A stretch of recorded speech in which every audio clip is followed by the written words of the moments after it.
Ok, c'est parti. Aujourd'hui, on va parler de notre futur. Donc, il se passe beaucoup de choses avec l'arrivée de l'intelligence artificielle et l'avènement de l'intelligence artificielle.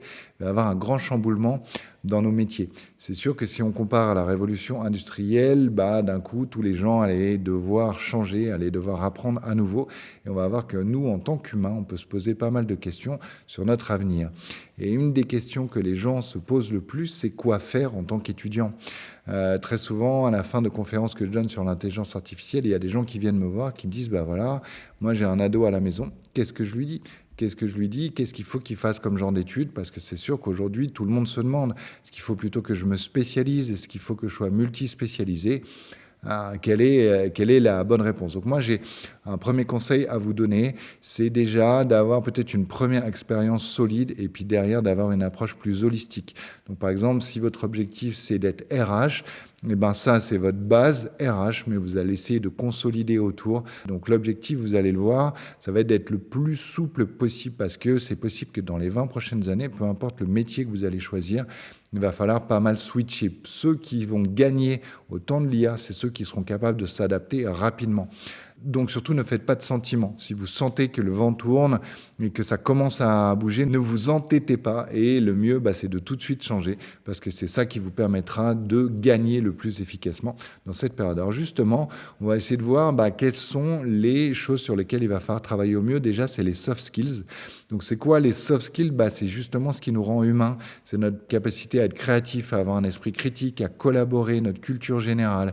Parce qu'au niveau des robots ou de l'intelligence artificielle, c'est tout ce côté apprentissage actif, résilience, tolérance au stress, souplesse, qui ne sont pas du tout leurs points forts. Donc, autant capitaliser sur nos points forts à nous en tant qu'humains.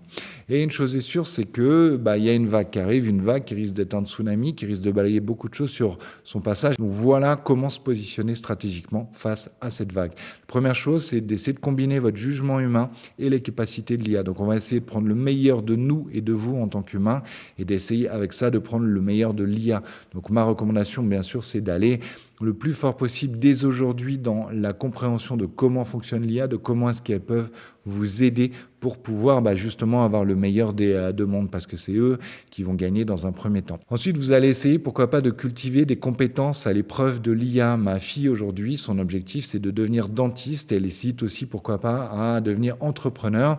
Et est-ce que c'est des compétences qui sont à l'épreuve de l'IA? Ça, c'est la question qu'il faut vous poser. Ensuite, il faut essayer vraiment d'adopter l'IA comme un collaborateur. Donc l'IA, c'est la personne qui va être quelque part à vos côtés et qui va vous aider un maximum, peu importe votre travail. Donc dès aujourd'hui, essayez d'apprendre à maîtriser l'IA au maximum pour en faire ce collaborateur. Pourquoi pas aussi choisir de s'orienter vers les secteurs de croissance, donc regardez toujours ce qui se passe. À nouveau, c'est l'adaptation qui fera la différence. Donc aujourd'hui, quel est le secteur qui est le plus en croissance? Essayez de vous orienter vers ce type de secteur, et s'il se rapproche de choses sur lesquelles vous avez déjà des compétences, tant mieux. Vous pouvez aussi choisir de vous engager dans une démarche d'apprentissage continu, donc de toujours apprendre, essayer de vous dire, voilà, ce mois-là, je vais apprendre ça, le mois d'après, je vais apprendre ça, le mois encore d'après, je vais apprendre ça, et c'est ça aussi qui vous permettra de gagner. Puis pour finir, être dans les enjeux éthiques. C'est vrai qu'au niveau de l'IA, il se passe beaucoup de choses, au niveau des biais, de la surveillance, de la discrimination, il y a l'EU AI Act, enfin disons qu'il y a beaucoup de choses qui changent en termes de cadre, de règlement, et plus vous allez en savoir sur ces points-là, mieux ce sera pour vous. Alors pour nous amuser un petit peu, j'ai essayé de faire une projection à 20 ans pour essayer de voir qu'est-ce qui va se passer au niveau du marché de l'emploi dans 20 ans. Donc par exemple, si aujourd'hui vous avez 20 ans, on va essayer de voir ce qui va se passer quand vous aurez 25 ans, 30 ans, 35 ans, 40 ans. L'avantage au moins, c'est que ça vous permettra de mieux vous adapter. Donc on va démarrer dans 5 ans. À quoi risque de ressembler 2030 ? Ce qu'il faut que vous sachiez en 2030 déjà, c'est qu'on aura des copilotes IA et des tâches automatisées un petit peu partout. Et il y aura une requalification massive, ça veut dire beaucoup de transformations. Ce qui veut dire qu'il y a 20 à 25%, ça veut dire quasiment un quart des jobs d'aujourd'hui qui vont être complètement transformés par l'IA. Donc quand je parlais de tsunami, on y est vraiment. 170 millions d'emplois créés, mais 92 millions d'emplois déplacés dans le monde. Ça fait une augmentation de 78 millions net, mais ça fait quand même beaucoup de déplacements. Donc comme je vous disais, c'est ceux qui vont savoir s'adapter rapidement qui vont gagner. Environ 59% des travailleurs qu'il va falloir monter en compétences, qu'il va falloir requalifier. Et il y a des fonctions qui vont être en recul et d'autres en hausse. Donc en recul, c'est tout ce qui est support administratif, saisie, caisse, service client de base. Donc si vous êtes dans cette typologie, à mon avis, il faut rapidement essayer de changer. Et les fonctions en hausse, c'est tout ce qui est data, IA, IT, santé et éducation. Donc tout ce qui est formation, tout ce qui est santé, si vous n'avez pas un profil technicien, ça peut être pas mal. On va essayer de se projeter maintenant sur 10 ans. On arrive en 2035, où là, on va arriver dans une maturité beaucoup plus opérationnelle de l'IA générative. Elle est partout et on a partout un travail homme et intelligence artificielle qui est copiloté. Et ce qui est assez intéressant, c'est qu'il y a entre 25 et 30% du temps de travail moyen qui est automatisé. Ça veut dire que 25 à 30% des tâches que vous faisiez au quotidien qui sont à présent automatisées. Et on a une part des professionnels qui utilisent l'IA au quotidien qui est montée à 70%. Ça veut dire que tout le monde quasiment utilise l'IA dans son travail et ce sur 40% des secteurs. Voilà. Donc on a un déclin aussi prolongé des emplois routiniers, tout ce qui est fabrication, back-office, service client, on en a de moins en moins. Donc à nouveau, si aujourd'hui vous êtes dans la fabrication, le back-office, le service client, il serait temps dès maintenant de changer, comme ça vous êtes prêts pour cette révolution. Et il y a une forte demande aussi au niveau de la cybersécurité, de la régulation et des risques IA, des techniciens en transition énergétique. Donc vous allez voir, c'est quelque chose qui va beaucoup revenir dans l'avenir, tout ce qui est énergie et aussi bien sûr tout ce qui est régulation, risque IA, voilà. Et pour finir, une forte hausse des formations internes, tout le monde va vouloir se former à l'IA et à la data. On estime à environ x2 à x3 d'ici 2025. Donc ça, c'est quelque chose qui va vraiment changer. Ensuite, on va aller cette fois à 15 ans. Donc là, on arrive en 2040.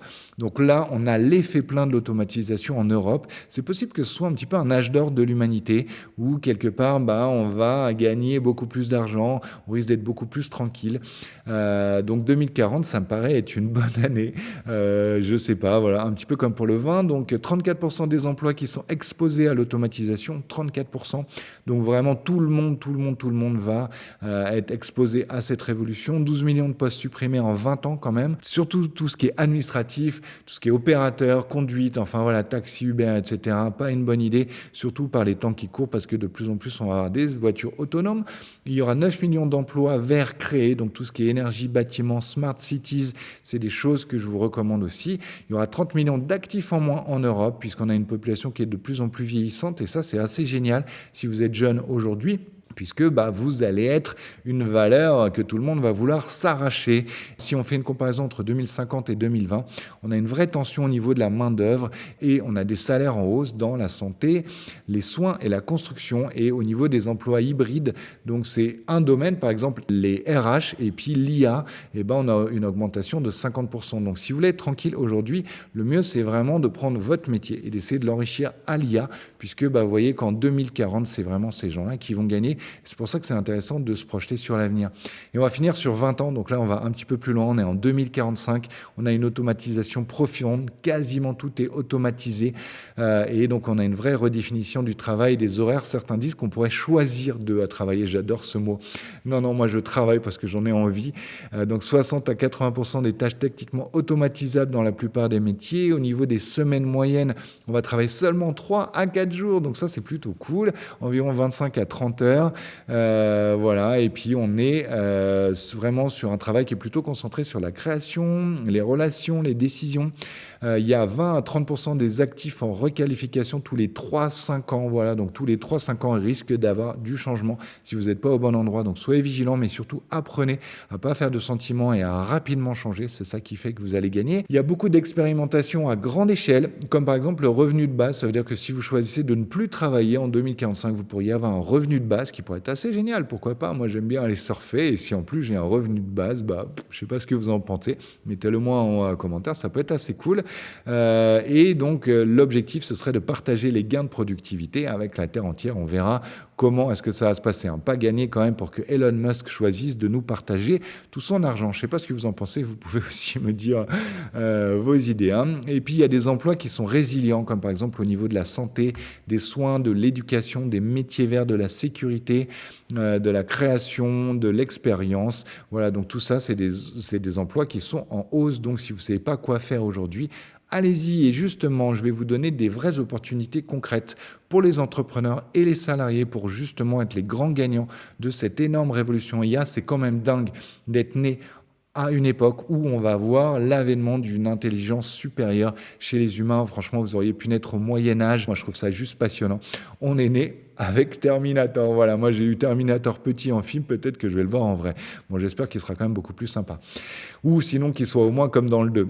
Et donc, première catégorie des grands gagnants pour les entrepreneurs et les salariés, c'est les architectes et bâtisseurs de l'IA. Donc là, on est quand même sur des métiers assez IT. C'est pas pour tout le monde, vous en doutez. Donc, tout ce qui est data scientist, AI engineer, machine learning engineer, big data architect, prompt engineer, etc., etc. Donc, au niveau des secteurs, on est principalement dans les services, la recherche et développement, ainsi que les industries fortement numériques comme la finance et le conseil. Voilà, donc si vous êtes de près ou de loin en rapport avec l'IA, clairement, vous êtes les grands gagnants.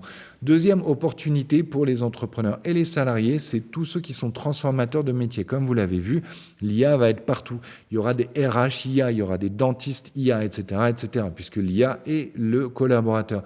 Donc, toutes les personnes qui vont être capables de venir implémenter l'IA dans les métiers, eux aussi vont être vraiment les grands gagnants. Et ça a bien un nom en plus, c'est le AI ethiciste. C'est pas facile à prononcer, mais on risque d'en entendre parler partout. Il y aura aussi les AI trainers, les cogniticiens, donc les spécialistes des interfaces homme-machine. Donc en gros, c'est tous ceux qui vont avoir ce côté main droite, main gauche, donc qui vont être capables d'implémenter de l'IA dans les entreprises.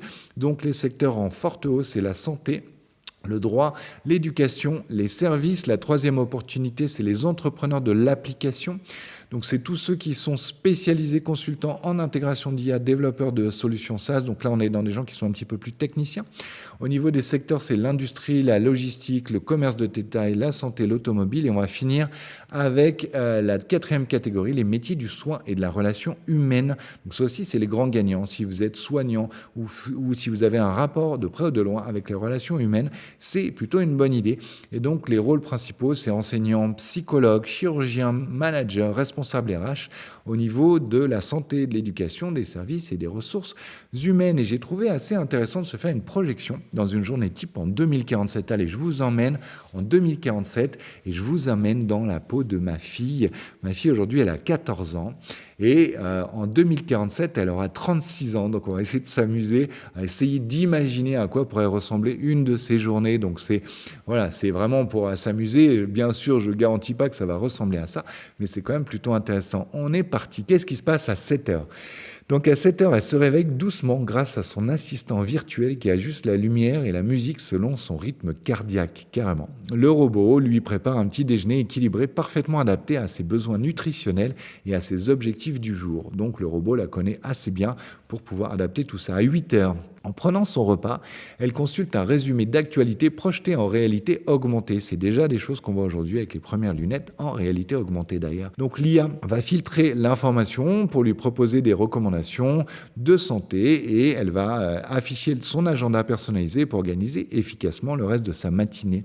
À 9 heures, elle est installée dans son bureau virtuel. Elle enfile ses lunettes immersives et collabore avec ses collègues avatars.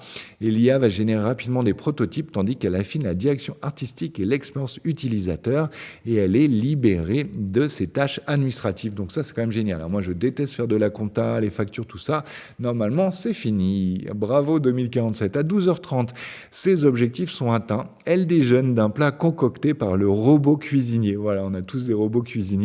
Donc l'IA santé ajuste automatiquement les portions selon son niveau d'activité. Donc si elle a fait beaucoup d'activités, elle va pouvoir bien manger, sinon elle va pas manger grand-chose. Et donc ça va lui permettre de profiter sereinement d'un repas nutritif et personnalisé. À 14 heures.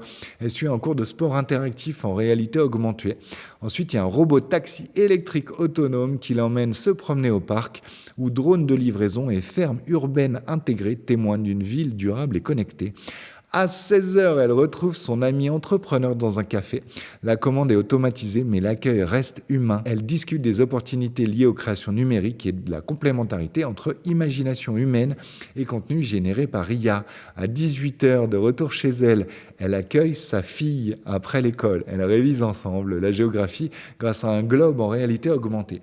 Puis elle suit une micro-formation immersive pour acquérir une nouvelle compétence créative et professionnelle. Puis finalement, à 20 heures, le dîner arrive par drone de livraison. La famille partage ce repas puis se détend. Elle compose de la musique avec un assistant IA pendant que son conjoint regarde un film holographique et que sa fille joue. Et à 22h30, avant de se coucher, elle planifie sa journée du lendemain avec son assistant virtuel qui gère traduction automatique, suivi de santé et gestion énergétique de la maison, assurant un sommeil réparateur et parfaitement surveillé. Voilà, si ce genre de contenu vous permet d'évoluer, n'hésitez pas à soutenir la chaîne en laissant un like, un petit commentaire ou en vous abonnant, en activant la cloche, etc., etc. Vous savez quoi faire. Quant à moi, je suis Patrick Belair, je dirige une agence de communication digitale dont le nom est La Dictature du Beau. À l'agence, on fait briller nos clients de la meilleure manière possible et ça passe par la création de sites web, d'applications mobiles, de campagnes marketing, de branding, etc. Je fais aussi beaucoup de conférences et de formations sur l'IA, comme vous pouvez vous en douter. D'ailleurs, si vous voulez m'invoquer dans votre entreprise, c'est possible. Vous avez toutes mes coordonnées en description de cette vidéo. Quant à moi, je vous dis à la semaine prochaine.